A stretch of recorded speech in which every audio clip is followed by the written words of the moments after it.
When I approached Tom in 2017 with kind of my take on the movie, I knew there were two requirements. One, the story had to be deeply emotional. And number two, the film had to be shot practically.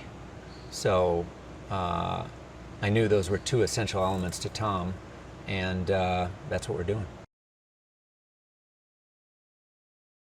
First thing we had to do was develop a motion picture camera that could fit in the tight cockpit of an F-18. So my DP and I, Claudio Miranda, worked closely with Sony to develop a new camera system called the Venice, which allows us to put very high quality motion picture cameras, in fact 6 of them, inside the cockpit of the F-18 to capture all the action of the film. So we have 4 cameras on the actor themselves. We have a wide angle, a tight, 2 over the shoulders, and then we have 2 cameras pointing forward, capturing the forward view. So we have 6 IMAX quality cameras inside the cockpit with the actors while they run the scenes.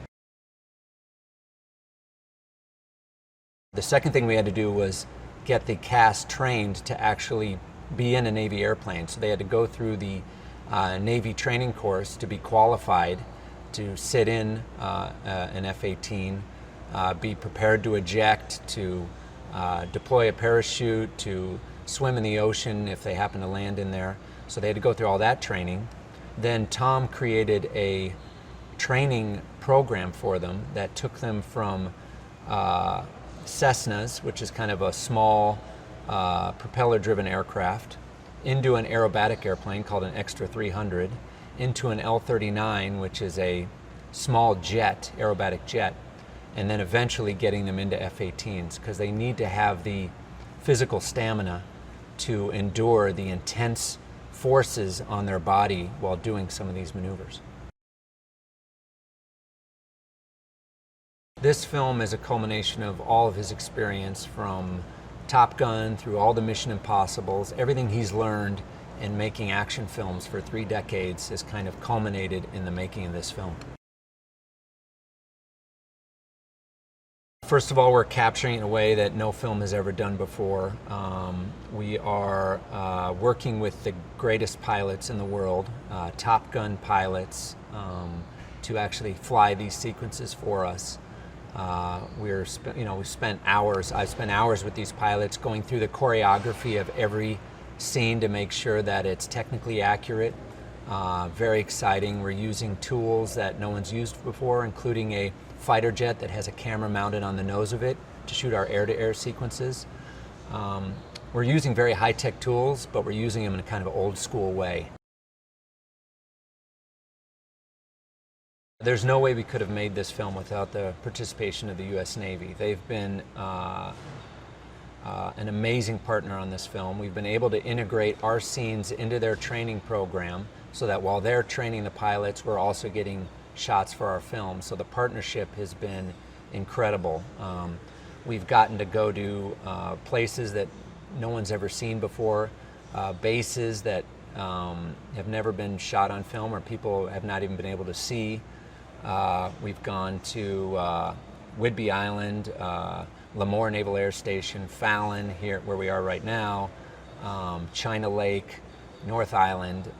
We've been out on the Teddy Roosevelt aircraft carrier shooting, so we've gotten to see all these aspects of the Navy, and they've given us their best pilots to fly these sequences, so without their help we would have never been able to pull this off. Well, it's all about finding the right story. The first film was a rite of passage story for Maverick, and I felt like this film also needed to be a rite of passage story. Obviously, Maverick's in a different point of his life, but the kind of fundamental relationship in our film is between Maverick and Rooster, played by Miles Teller, who is Goose's son. And to me, the reuniting or reconciliation of these two characters really formed the emotional spine of this story and really gave, I think, all of us the confidence that this was the right story and now is the time to tell it. I mean, to be working with Tom Cruise and Jerry Bruckheimer, you know, both whose films I grew up watching, it's been an incredible honor.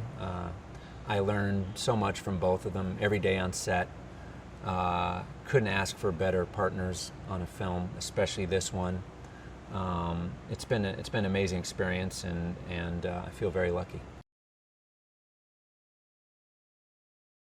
There is a couple sequences in this film where we got special permission to bring in a very specific pilot who is cleared to fly the F-18 Super Hornet at 30 feet above the ground. So there is one sequence where you're going to be so low, you can't believe it. I was on the ground as it flew over our head, and I can tell you it was one of the most intense experiences I've ever had on a film set. I think Maverick, in some ways, is the character that made Tom a superstar. So I think for him, this film holds a very special place in his heart, knowing that it's kind of the film that kicked things off for him, you know, kicked it off to a whole new level. I think that Maverick is very close to Tom's. Maverick and Tom have a lot of similarities in terms of their personality. They're always pushing the envelope and trying to see what they're, you know, always pushing the envelope of what they're capable of, pushing the envelope of the machine or airplane or what, you know, whatever it is that they're currently in. So it's amazing to see Tom return to that role, put that jacket on, put the sunglasses on, and see him go back into that character. You're going to experience aviation in a way that you've never experienced it before. You're going to be lower, faster, more thrilling. We're really working hard to provide the ultimate big screen experience.